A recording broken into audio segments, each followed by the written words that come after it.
Assalamualaikum, Ustad. You can start now. It's reading. Okay, just give me a second.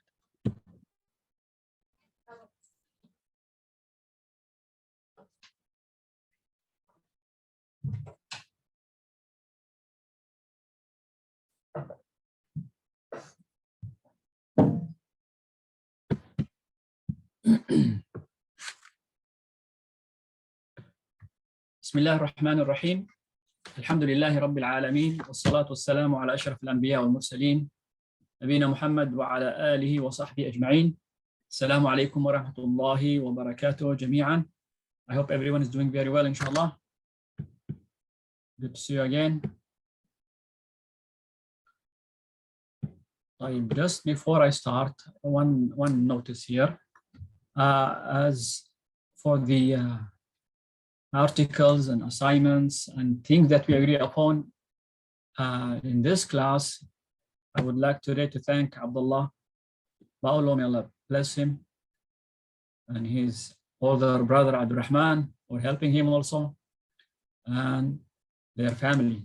Abdullah, mashallah, went on with our project, which is to train ourselves and to be ready, inshallah ta'ala, to be future du'at, future propagators to Islam. So he's now doing the second lesson in this book, the book Aqidati, and he did it in a very professional manner, mashallah. He prepared the presentation and he delivered the presentation to some of his colleagues in a very professional manner, mashallah. So continue the good work, ya Abdullah. May Allah bless you, son. And I actually encourage every one of you to at least do such practice, not necessarily with recording, at least do it on your own, just to first of all understand the content of the book Aqidati, be well acquainted with it, be able to recall the information inside the book, and finally be able to deliver the information recorded in this book and share it with others. So this is very important for the student of knowledge. Student of knowledge, if he does not go back to the notes, go back to the book, read it every once, and then you will not be able to recall all this important information. And as we have mentioned earlier, that the Aqidah is the most fundamental issue required from every Muslim to hold and believe in. So if this is so valuable and so important and so crucial from every Muslim to hold and maintain, then we need to take this issue seriously, especially the Aqidah topic, guys. I mean, these days, we do see how much over social media, everyone out there is attacking and questioning the Islamic creed, right? So we should be ready to defend our belief in Allah subhanahu wa ta'ala, be ready to defend our deen, and at the same time, deliver it in a very benign, wise, eloquent manner to others, to call them to Islam and to save them from the disturbance and anguish that they're going through, subhanAllah. So let us start with today's class, which is the topic of the book, My Worship, Ibadati. And we started the second unit. And let us do a quick recap in order to recall what we have covered in the previous class. So I want to see some hands here, guys. طيب. Remember we mentioned in the previous class that there are times for prayers. First of all, how many prayers do we have on a daily basis?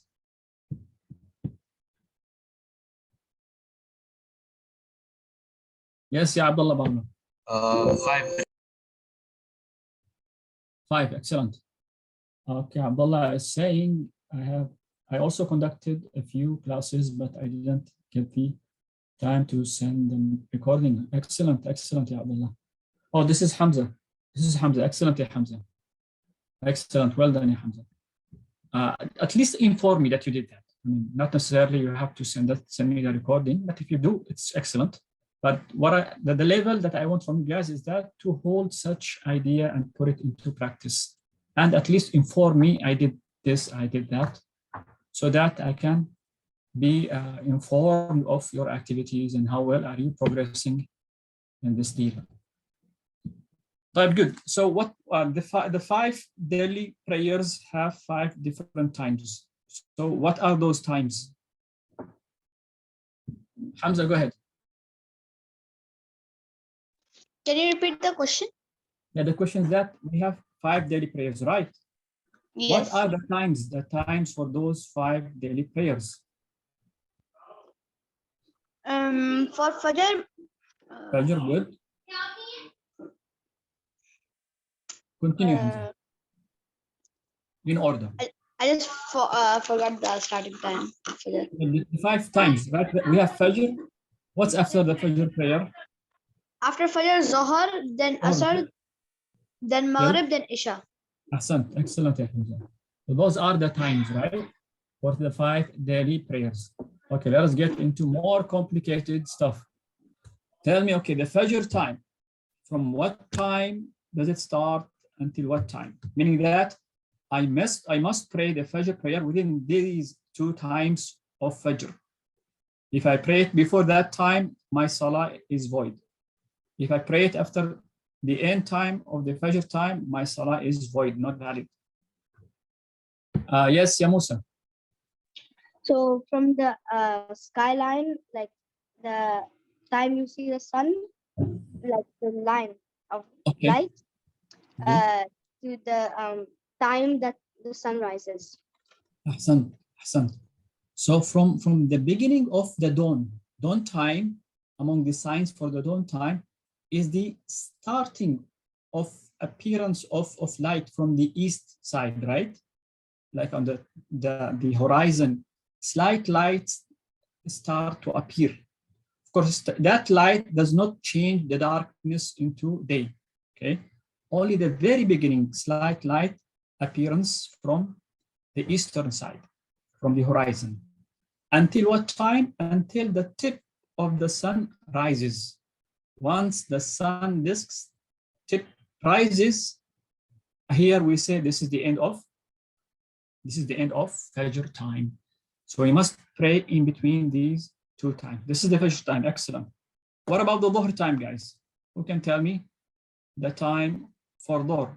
From what time until what time? Someone else other than Musa, guys. Thank you, Musa. Excellent, Musa. Come on, you guys.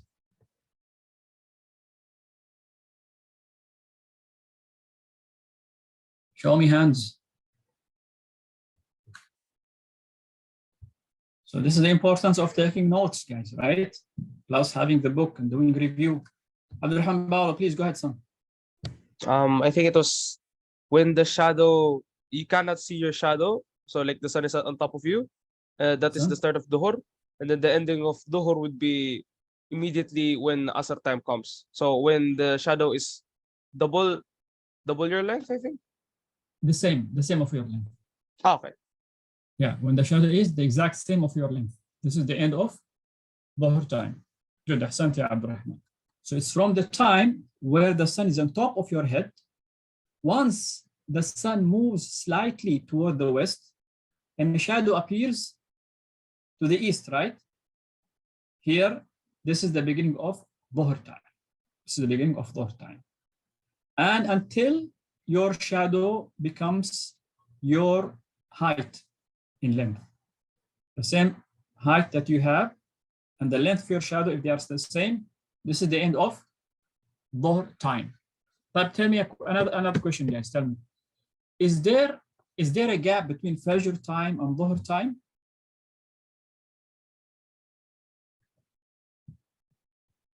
Abdurrahman Arif, please go ahead.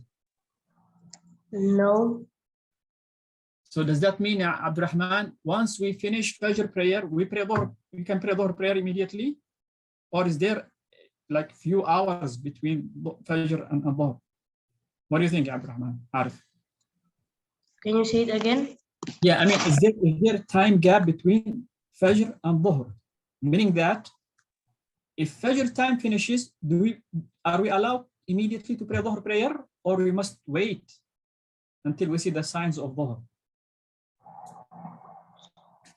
There is no gap between Zuhr and Asr. No, I mean Fajr and Dhuhr. Fajr and Dhuhr, not Dhuhr and Asr. Fajr and Dhuhr. There is a gap, Good. but you Ahsan. cannot There is, pray Fajr. yes, there is gap between Fajr and Dhuhr prayer. It can extend to a few hours, right? So there is a gap. What about Dhuhr and Asr? Do you have a gap between Dhuhr and Asr? No. No, there is no gap, right? Once Dhuhr finishes, we immediately start the Asr prayer. Okay, who can tell me what are the signs for Asr prayer? How do we know the beginning and end of Asr prayer?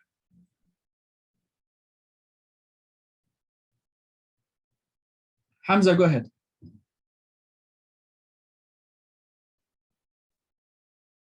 When the signs of the Asr prayer, the starting time of the Asr prayer is when you see the shadow as same as your height. Good. This is the beginning of Asr, right? Yes. Immediately, once you reach that point, means Dhuhr time finished. Now you are starting Asr time, right? Good. But until what time does it extend? When the sun sets. Is that, do you guys agree with Hamza? Do you have time to pray Asr until the sun sets? Show me a hand or say thumbs up if you agree with Hamza. Raise your hand if you agree with Hamza. Okay. Who can tell me if Asr, or tell me the exact time when Asr ends? Who can tell me that?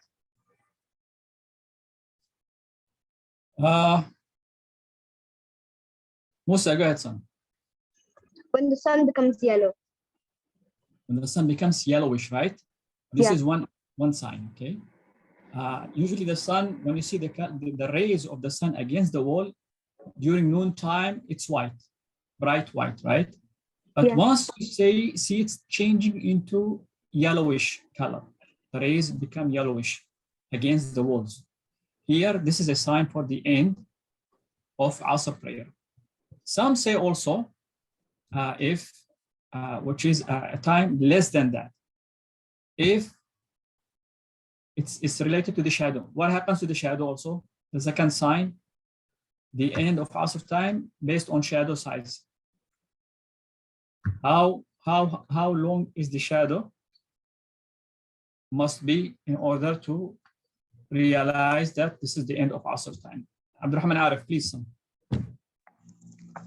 When the length of the shadow is twice your height. Ahsan ya Abdurrahman, mashallah. Once the length of the shadow is twice your height, this is the end of Asr. So we have two signs. This is one time. The length of the shadow is double your size, your height, which is earlier. When the rays become sun color become yellowish, the rays become yellowish. This is another later sign as the end of Asr time. So after that time, before that time, you must pray the Asr prayer. If you delay it after that time, then you have prayed Asr outside its time. Although you may have like few minutes, maybe 40 minutes or 30 minutes until sunset. So this time, after the last sign for the Asr, it's haram to delay prayer until that time. It is haram, no one sins for doing that. So be careful, ya Hamza. So the Asr does not end by sunset. There are earlier signs. It can go up to maybe half an hour or 45 minutes in some cases. طيب, what about the next prayer? Can I say one thing? Go ahead. Actually, the time when you were telling the time of the Asr, my net disconnected. That's why I couldn't really Okay, mashallah. understand. Okay, no problem, ya Hamza. Barakallah feek. طيب, what about the next prayer, the Maghrib? Who can tell me from what time until what time?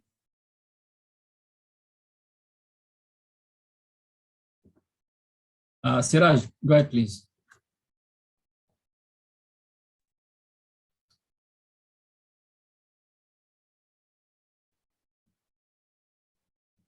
Siraj, can you hear me?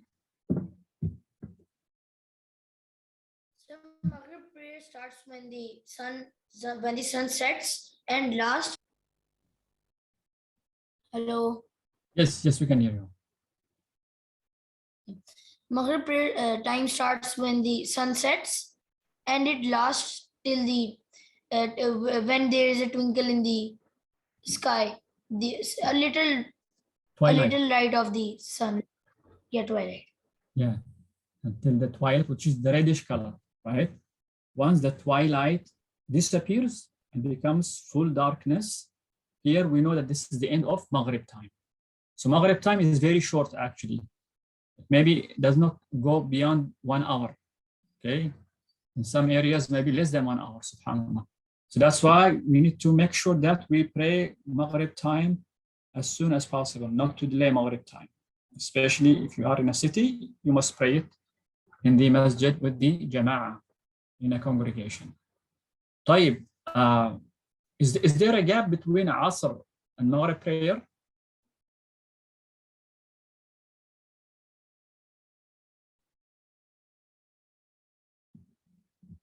Hamza, tell me, is there a gap between Asr and Maghrib prayer? Yes. So Hamza is saying yes. Do you guys agree? You guys agree with Hamza that there is a gap between Asr and Maghrib? Yes. Are you guys with me? Okay, good. So there is a gap between Asr and Maghrib, right? Few minutes. So it's not immediately once Asr finishes, Maghrib starts. No, there is a gap until the sun sets completely, the entire sun disk disappears. Then this is the beginning of Maghrib. So for instance, if the entire or almost most of the disk disappears, only the tip is still seen, especially if you are along the seashore, right? You can see a little part of the sun and you are fasting. Can you break your fasting? What do you guys think? I think so, no. Why not? Because you can still see the sun. Good. I mean, as long as I can see even part of the sun, I need to wait. Once the sun disappears completely, sets completely, then here I can pray Maghrib and I can break my fasting if I am fasting.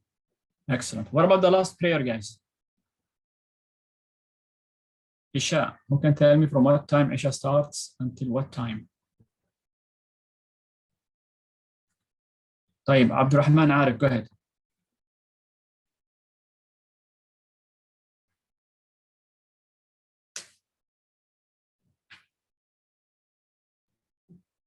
Go ahead, Abdurrahman Arif.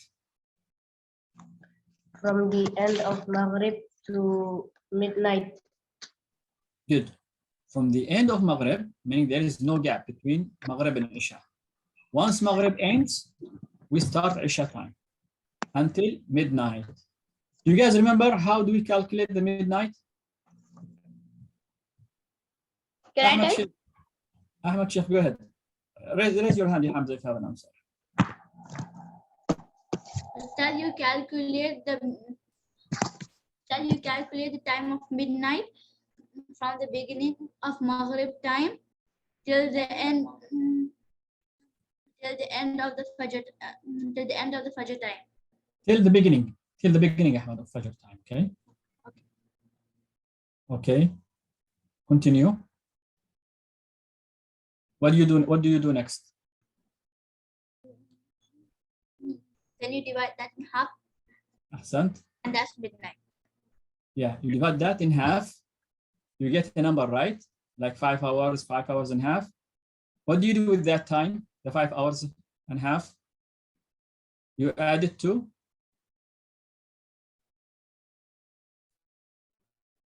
The end of Maghrib. the beginning of Maghrib.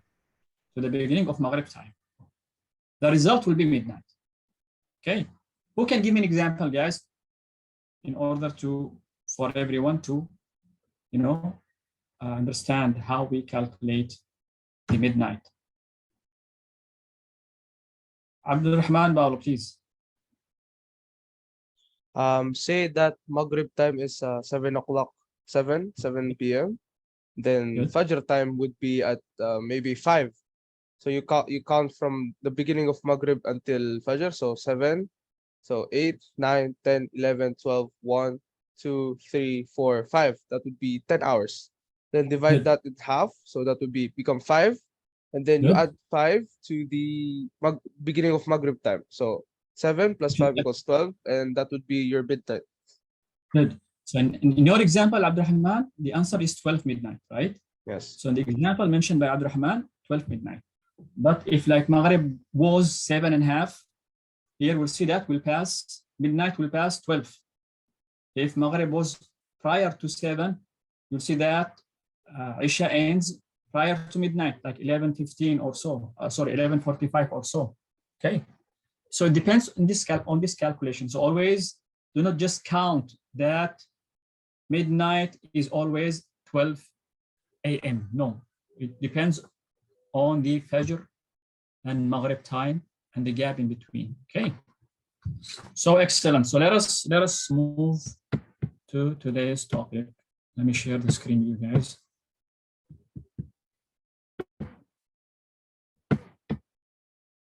طيب. Can you guys see the screen? Yes. Good. طيب, is there any questions there? Come on. طيب, today we'll go over the conditions which are required before Salah. Who wants to read, guys? Can I read? Okay, let us start with Hamza. Go ahead, Hamza. Conditions which are required before Salah.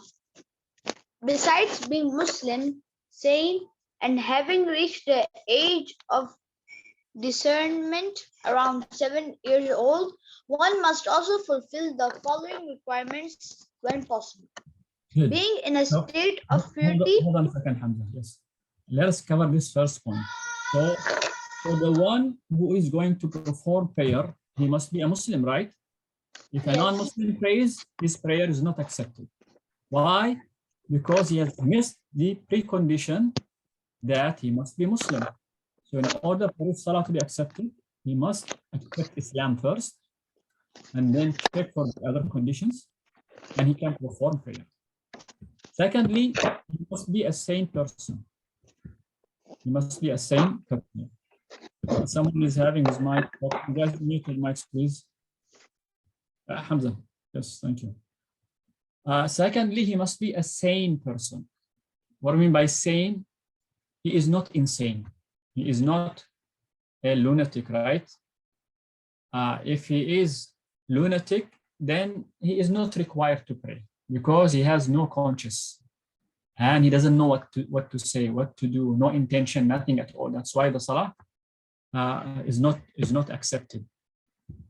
Also, he must reach the age of discernment. Age of discernment may vary, maybe 7 or less. Okay, meaning that the age in which the child can distinguish between what is right and what is wrong. If you tell him this is right, he understands that. This is wrong, he understands that. So once he reaches that level of perception, he can understand and comprehend what you say to him and knows what's right and what's wrong.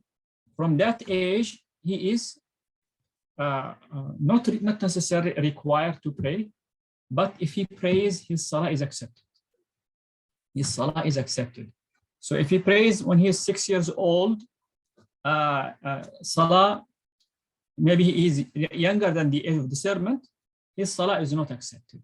But if parents from 7 years old onward, they teach their child to pray as a means of discipline, to get used and acquainted with Salah. So once he goes older, Salah becomes part of his daily practice, in which he will not skip or neglect. So again, around 7 years old, if he prays from that age and up, his Salah is accepted. When does it become obligatory upon a child to pray? And if he does not pray, he sins once he reaches the age of puberty. Once he reaches the age of puberty, here it becomes obligatory. In fact, it is said in the Sunnah, if a child reaches 10 years old, 10 years old, in some cases, may not be the age of puberty. Sometimes boys can go older than 10 years old and still did not reach the age of puberty. But as a mean of discipline, to help him get used to Salah, if a child reaches 10 years old and he does not pray, his father must discipline him, either beat him, not necessarily harmfully, or where he harms him, no, but beat him in a way that will force him to perform Salah on time. Why is the father or the parent are doing this? To save their son from the hereafter. If he dies while not praying, they would wish that they have, forced him to pray even through beating, subhanAllah. But again, when we talk about beating, we should avoid the face and we should avoid leaving a sign on the child's body. So this is something to save the child from the, ramification of not praying Salah with the Muslims, where in the hereafter, if he continues not praying, he may die as a non-Muslim. So this is why Salah is important. طيب, let's go over the second condition. Who can read the second condition, guys? Ahmad, Sheikh, go ahead, please.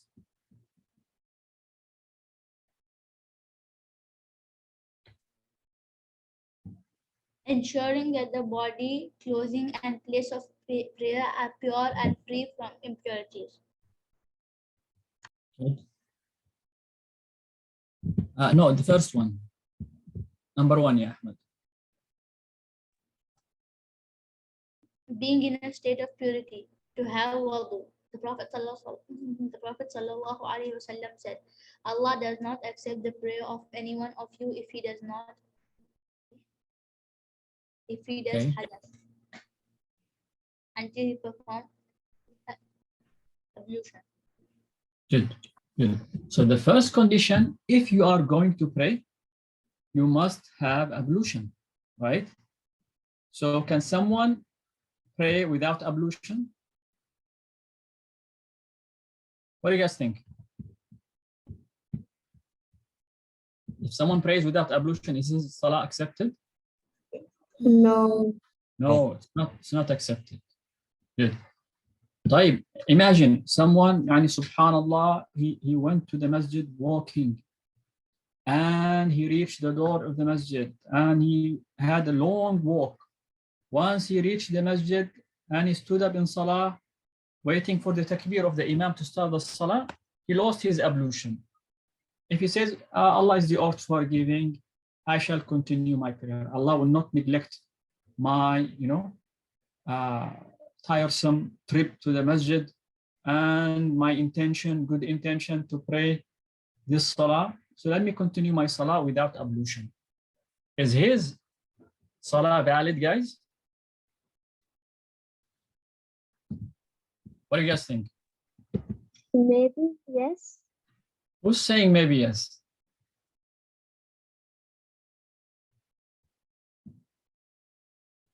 Who's saying maybe yes? Me. Who's this? I don't see. Can you repeat that? No, first of all, who said maybe yes? Yes, for the sake of understanding. Say your name.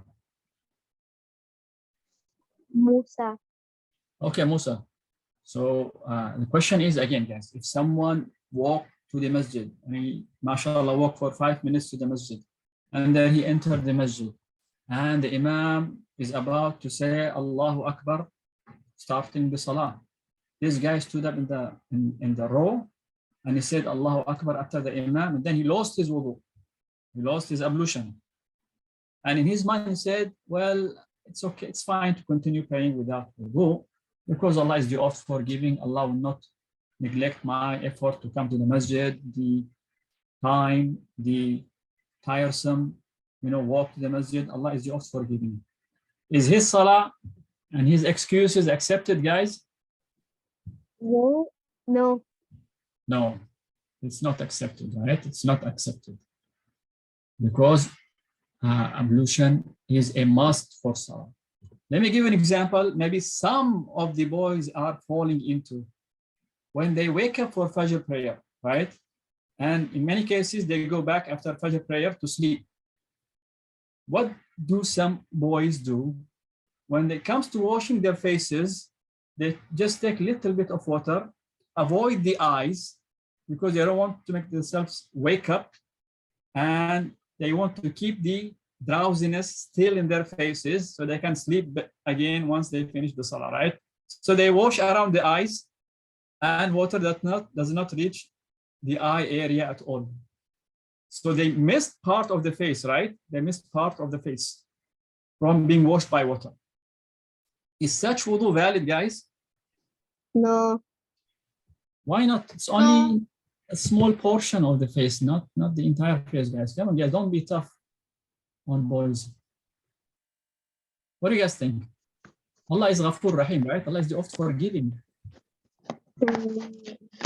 No. Wudu is invalid if even some part is even missed. Right, because it is a requirement that we wash the entire face. It's not up to us to decide what to skip and what to wash. Allah says, wash the entire face. فَاغْسِلُوا وُجُوهَكُمْ. Wash your faces, means the entire face. وَامْسَحُوا بِرُؤُوسِكُمْ. Wipe your head. وَأَرْجُلَكُمْ, meaning wash your feet. And the Prophet showed us till what portion of the feet we wash the feet, right? So it's not up to us to say, I'm going to skip the toes, I'm going to skip the fingers, I'm going to skip the elbow. It's not for us to decide that. It is whatever the Prophet told us we must maintain. If we skip any of their parts, then salah performed is not valid. Is not valid. Like, who wants to read the second condition, guys?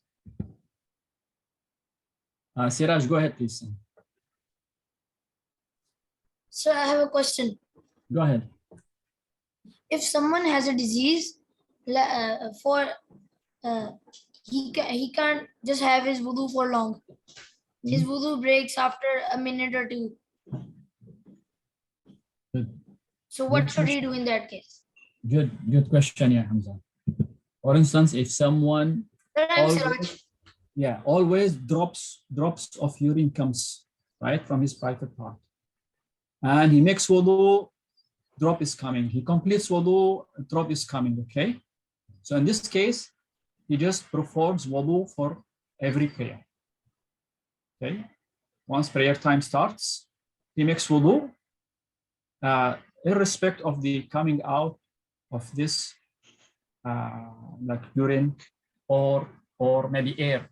You cannot hold air, for instance. Some people have such sickness, they cannot hold air, right? So he makes wudu for every salah and he continue prayer. So here, because he has no control over this issue, it's not in his hand, it's beyond his ability. And here we say Allah is the oft forgiving, because we have no ability to hold such drops of urine to come out or such air to come out, right? So here he needs only to perform prayer once salah time enters, and he prays the faridah, obligatory prayer, and he pray also the ratiba. He's praying dhuhr prayer, he can pray 4 rak'ah before, pray dhuhr time, and pray 2 rak'ah after dhuhr time with that same wudu. He does not need to make wudu for every like ratiba and obligatory prayer. You get the point, Siraj? Yes, sir. Good, excellent. But let us go over the second condition. I have a question too. Who's this? I'm Hamza. Go ahead, yeah, Hamza. What if we have socks that has a size that half of the ankle is covering and half of it is outside? Yes. Remember, we have gone through this in the ablution unit, right, guys? Yes. when we talked about wiping over the socks. Yes. Among the conditions of wiping over the socks, it must cover the ankle. It must cover the ankle, right? But what if it's half? Half is covered and half is not covered. If it's not covering the ankle, then you cannot wipe over it. You must take it off and wash the entire foot in this case. Okay. Okay, Hamza? Okay. So be aware of that. Yeah. Make sure that the socks cover the ankle. The ankle is the two bones, the joints which are connecting the foot with the leg, right? Make sure it's above that. It's above that. طيب, Siraj, read the second condition, please. Ensuring that the body, clothing, and place of prayer are pure and free from impurities. Good. So if someone knows that there is impurity on his thobe or his pants or on his t-shirt, for instance, can he pray salah with that impurity which he is aware of? Can he pray salah? No. No. No. So you need to make sure that your clothing are pure. Your body is pure, has no impurities at all. And also the place that you're going to pray on has no impurities. So this is an important condition. Okay, guys, here there is a mas'ala, an issue here stated in the books of the fuqaha. If someone knew that there were some impurities on his thobe, okay, but he forgot about it, and he went on and prayed. After he finished prayer, he remembered that there was some impurities on his thobe. Does he need to repeat that salah? Or he can just, that salah is valid and he's excused for not remembering? He has to repeat it. Sorry? He has to repeat it. Okay, Hamza is saying he has to repeat the salah. You guys agree with Hamza? Yeah, Abdurrahman is nodding his head. It's not me. Who's this? Who said the answer? Musa, I guess, right? Musa, okay. طيب guys. Ahmad Sheikh, go ahead. Ustad, I think Ustad, if he forgot to, then he does not need to repeat the salah. Good, yeah, Ahmad, excellent. But notice here, if there is some filth on your body, your clothes or praying area, and you forgot about it until you finish salah, okay? Here you are excused for not remembering, okay? This is for removing filth. While in the case of ablution, you made salah while forgetting to make ablution, right? Here you need to repeat the salah. In the case of ablution, if you forget making ablution and you completed a full prayer, you need to repeat that prayer. Okay, so in the case of ablution, you're not excused if you forget. But in the case of removing filth, you are excused. So differentiate between the two. There is difference between the two. If you forget to make ablution, your salah is not valid. Even if you pray while forgetting to make ablution, you have no ablution, you pray Dhuhr, Asr, Maghrib, Isha, you need to repeat all those 4 prayers because you had no ablution. Okay. While if you prayed while there is filth on your clothes, for instance, and you prayed and you had wudu, and you prayed Dhuhr, Asr, Maghrib, and Isha, and then you remembered that there was some filth in your underpants, for instance. Here, you don't need to repeat the salah. You don't need to repeat the salah. طيب, another issue, another mas'ala related to this topic. If while you are praying, you remember that there are some impurities in your thobe, for instance, while you are in prayer, you remember. What do you do here? Do you break your salah, remove this impurity, and then pray again? Or is it fine to continue? What do you guys think? Show me hand if you have an answer. Sir, can you repeat your question? Yes, my question again. If before salah, you had impurity in your clothes, okay? But you forgot about that and you started salah. While you are in salah, you remember that there were some impurity in your clothes, for instance. What do you do here? Do you break your salah, go change clothes, or you continue and your salah is fine? I think it's continue. Now show me your hand. Abdullah Bawla, please. You change clothes. You break your salah to change clothes. So you break salah and change clothes. Okay, this is one answer said by Abdullah Bawla. Who guys agree with Abdullah? You guys agree with Abdullah? Ahmed agrees. Musa does not agree. طيب, Musa, tell me your answer, ya Musa. You can continue. You can continue. Okay. Yeah. Despite knowing that there are some filth on you, right? Yeah. Yeah. So here we say اختلف الفقهاء, Abdullah and Musa. The correct answer is no, you need to break your salah. You need to break your salah, especially if you cannot remove the thobe. For instance, if you are wearing a jacket, right? And there is some impurity on the jacket. If you remember while you are in salah, you can remove the jacket while you're in salah and keep it away from you and continue your prayer. Okay, guys. But if the case was the impurity is in your underpants, here you cannot take off your pants and underpants while you are in prayer because the aura will appear. Isn't that right, guys?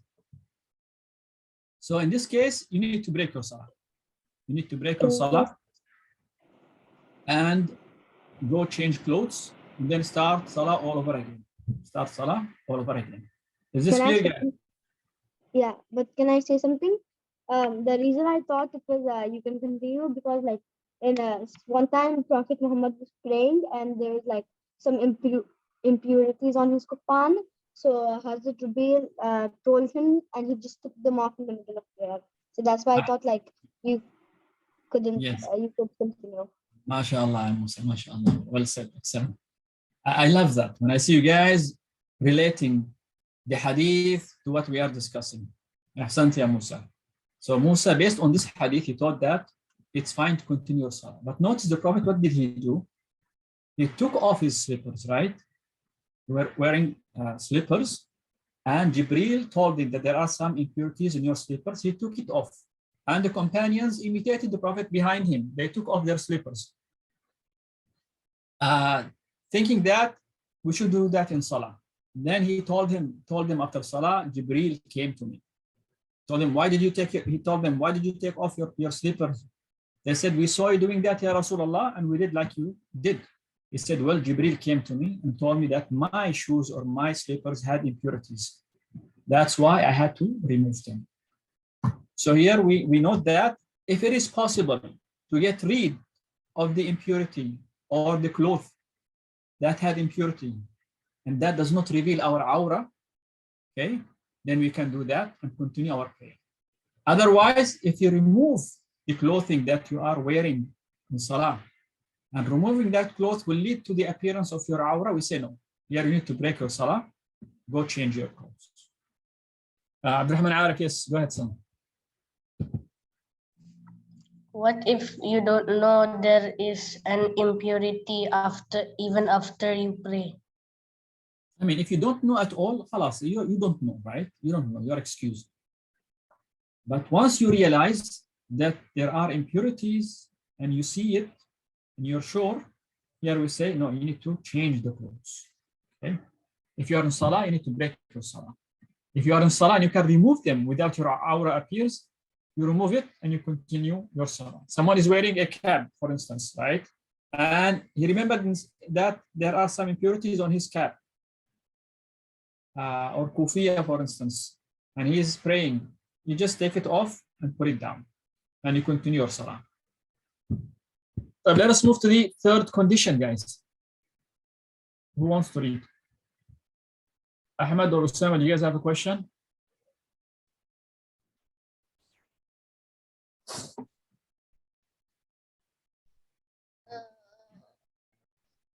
What if you are the imam and you have some impurities? Now let's your question again, yeah, Usama. What if you are leading the salah and you have impurities on you? Right. If the impurity is in your clothes and you cannot remove your clothes because it will reveal your aura, here you break your salah and you grab someone from behind you to take your place and lead the prayer. Okay, you do that. Good question, Yosef. Ustaz? Yes. Ustaz, what about dust? What about? Dust. Dust is not impurities, right? Dust is fine. What do you mean by impurities like urine, defecation, sewage, things of that sort, right? If it comes on your clothes, it is impure. Or blood in good quantities. So here we say this is impurities. طيب. The third condition. Musa, go ahead, read. Okay. Covering the aura, wearing the correct clothing. A man must cover his body between his navel and knees. And it is recommended to cover the shoulders as well when praying. The garments must be loose and non-transparent. A woman must cover her entire body except for her hands and face. The garments must be loose and non-transparent. Good. This is a condition related to how to cover our bodies, right? What is the limit in which we have to maintain in order for our salah to be valid? If someone, for instance, like many boys do, pray wearing slacks above the knees, right? And the knees appears. Is their salah valid, guys? What do you guys think? No.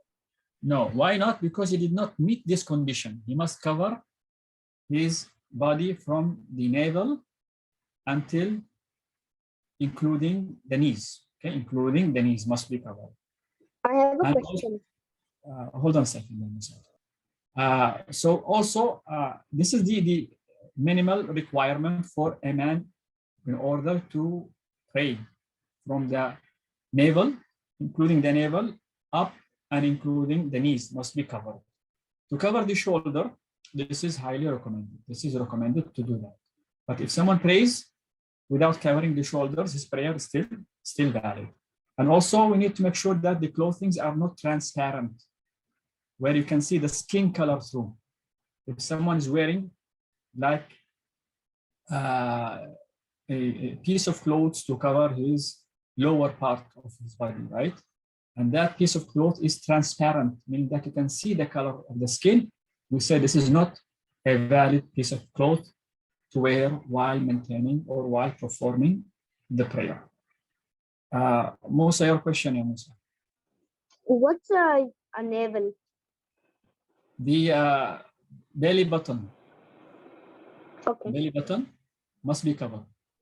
The belly button must be covered. Ustad, question. Go ahead. Ustad, what if for someone like me that plays sports and so when prayer time comes, I'm wearing shorts. Is it viable if I wear leg sleeves for those that we wear in basketball? Yes, I understand that. Better to be on the safe side to wear something longer than the knees, which covers the knees. Okay, the skin, like socks or something like that, pants which you wear underneath the slacks, Usually in Salah, it's required to be loose and not tight. So to be on the safe side, better once Salah times comes to wear something which is longer, below the knees in this case. Okay, because scholars sometimes they say that you cannot wear something which describes your body, meaning it's tight. So better to wear something which is loose in this case. So to be on the safe side, try to find something when Salah time comes to cover underneath your knees. Another issue similar to what you have said, Ya Abdurrahman, is that if you are wearing such a thing, it's permissible, okay? But Salah time, be careful. Salah time, just to be on the safe side. To be on the safe side, you cover the knees. Especially the dressing that you mentioned, wear slacks up to the knees, and then these tight pants underneath that. This is fine to cover your aura. This is fine. But I'm talking about prayer. Can we pray with such thing? To be on the safe side, better to use slacks lower than the knees in this side. طيب, for the women, they must cover the entire body. They're allowed to show their hands up to the wrist and the face in Salah. So that meaning that their entire body must be covered, feet also must be covered. And again, the garments must be loose. If they wear tight clothes, scholars, they say this Salah may not be valid. So for a woman to go, even if she's at home, wearing tight jeans and she's praying, some scholars, they say her Salah is not valid. So be careful. She needs to wear loose clothes which cover the entire body. And she must also wear garments which are not transparent. So women need to be very much aware of this. What about the fourth condition, guys? Who can read the fourth condition? Abraham Paulo, please go ahead. The time for the prayer has started. Allah the Exalted said, indeed, prayer has been decreed upon the believers a decree of specified times. Good. So this is related to the timing of every prayer which we have covered earlier, right? So if Fajr time, I cannot pray before the Fajr time starts. Dhuhr time, I cannot say, well, I have work, I have a meeting which starts at exactly the beginning of Dhuhr time. Let me pray my Dhuhr time prayer 5 minutes before time so that I can enter the meeting and not worry about Salah. Is this valid behavior, guys? No. No, it's not, right? He must perform Salah within the time which we have mentioned earlier for every Salah. طيب, because Allah says subhanahu wa ta'ala, إِنَّ الصَّلَاةَ كَانَتْ عَلَى الْمُؤْمِنِينَ كِتَابًا مَوْقُوتًا. The Salah is a decreed, specified time upon the believers. So they must pray within the time limit of every prayer. What about the fifth condition, guys? Who wants to read the fifth condition?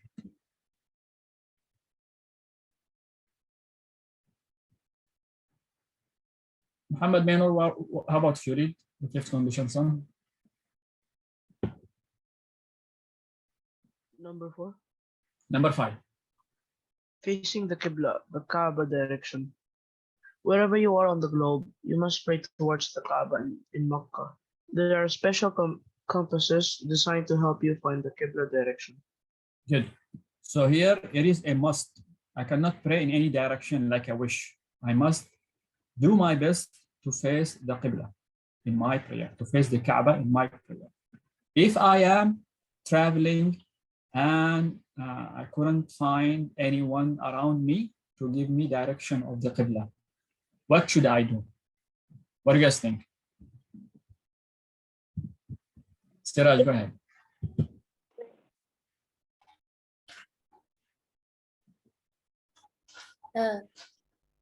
You can look at the sun. I think so. Okay. In some sort of way. Good. If you are in Pakistan, which you are in Pakistan, and you see the sun, right? And the sun now is above your head and moved, like after half an hour later, moved toward the west. Okay. So here, can you understand where is the east and where is the west? No. I mean, you can guess where the east and where the west, right? Based on the movement of the sun, because the sun moves from east to west, right? So if you saw the sun during the beginning of Dhuhr time, is on top of your head and it's moving in one direction. You know that the direction it is moving toward, it is the west, right?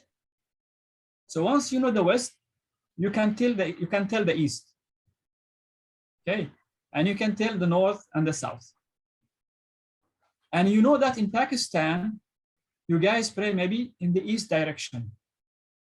You pray toward the east direction because, sorry, the west direction, You pray toward the west direction because the Kaaba is to your west, or maybe slightly northwest, slightly above the west. So once you understand where is east and where is west, and where is north and where is south, and you know in the entire Pakistan they pray almost toward the west, maybe slightly above the west, toward the north. Slightly to the south.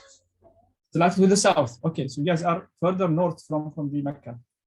So slightly to south direction. Once you are in Pakistan, in anywhere in Pakistan, you can know, you know the east, the west, you can tell where the Qibla is. You do ijtihad. You do your best to know direction. Okay. If you do your best to understand direction and you prayed Salah, after you completed your Salah, then someone came from very far place and told you, no, your Qibla direction is wrong. Here, you don't need to repeat the Salah because you did your best. You couldn't find anyone around you. You couldn't find any guide to show you the Qibla. Okay. But if you move to a hotel, you move from one city to another city in a hotel, and you said, well, I think the Qibla is in this direction. And you prayed, after finishing, you found out it's the wrong direction. Here we say you must repeat. Why? Because you have neighbors around you. You can ask the reception, you can ask next room neighbor to show you the direction. In the first scenario I mentioned to you, Siraj, because you had no one to help you out, no one to guide you whatsoever. Okay?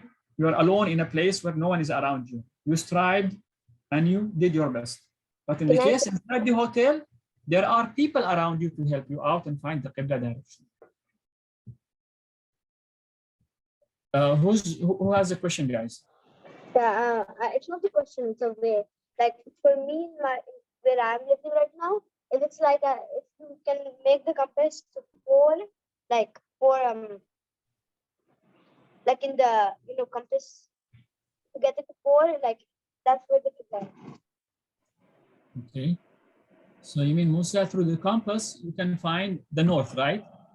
Yeah. Based on north, you can tell that in this area, in this country, they pray, for instance, to the west, toward the Kaaba, or to the east, for instance, or to the north, for instance, or south, for instance. So based on your understanding in that region, to which direction they pray, and you know where north is, from there you can tell where the Qibla direction is. What about at night, guys? Sometimes at night, based on stars, you can tell the north direction. Once you know where the north direction, from there, if you are in Pakistan, you can tell this is the east, this is the west, and I shall pray southwest or slightly south of west. طيب, again, if you are at night and you are traveling and no sign around you, and there were clouds covering the air, the sky, and you have no idea how to figure out the Qibla direction, you do your best. You do your best, okay? And even if you find out after that, that you pray to the wrong direction, you don't need to repeat the Salah. Given that it was not a negligence from you to find people around you. and ask them about that. I mean, you are in a region where there is no one around you whatsoever. Here, if you missed the direction of the Kaaba in prayer and you completed prayer, your salah is valid. But what about, let's go over the sixth intention just to wrap up the class, inshallah. Who wants to read the sixth condition here, guys? Can I read? Musa, I think you already read, right? Let's have new faces. Omar Al-Qadi. Omar, do you want to read?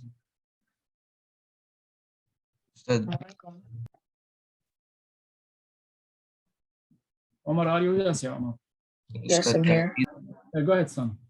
The sixth condition. The intention. Every act of worship requires an intention prior to performing it. The intention is in the heart, which is to intend that you are going to pray the due prayer. It is against the sunnah to utter the intention. Good. Asante, Omar. So this is the sixth intention. Like we have said, every ibadah, act of worship must have an intention. In the case of salah, the intention is something in the heart. You don't have to utter anything. You don't have to say, I intend to pray a Dhuhr prayer. No, you don't have to do anything of that sort. Just attend in your heart and mind that I am standing here to perform Dhuhr prayer. And they say, once even you enter the door of the masjid and you attend in your mind that I'm praying Dhuhr prayer, this is an accepted intention. But it is better once you stand in salah, you attend in your heart, I am going to pray the Dhuhr prayer, for instance. And it's not from the sunnah to say, I intend to pray such and such prayer. This is against the sunnah. طيب, the last part here. Okay, we'll leave that for coming class, inshallah ta'ala, for the sunnah, because it is not part of the conditions, but there is something outside the condition. So any questions so far, guys? No. Okay, good. Otherwise, we'll wrap it off here. So, barakallahu fikum wa jazakumullahu khaira. Sallallahu ala nabiyyina Muhammad wa ala alihi wa sahbihi wa sallam. Assalamu alaikum wa rahmatullahi wa barakatuh. See you coming in class, inshallah. Guys, take care, sons. Assalamu. Walaikum salam. Walaikum salam wa rahmatullahi wa barakatuh.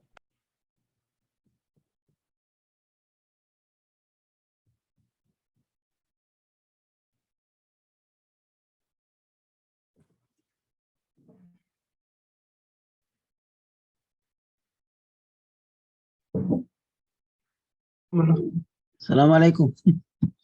Wa alaikum assalam wa barakatuh, Abu Abdurrahman. I am busy something, so I leave. Recording is on, Abu Abdurrahman. You can turn the recording off. So I keep it to Abdurrahman. Abdurrahman is the captain.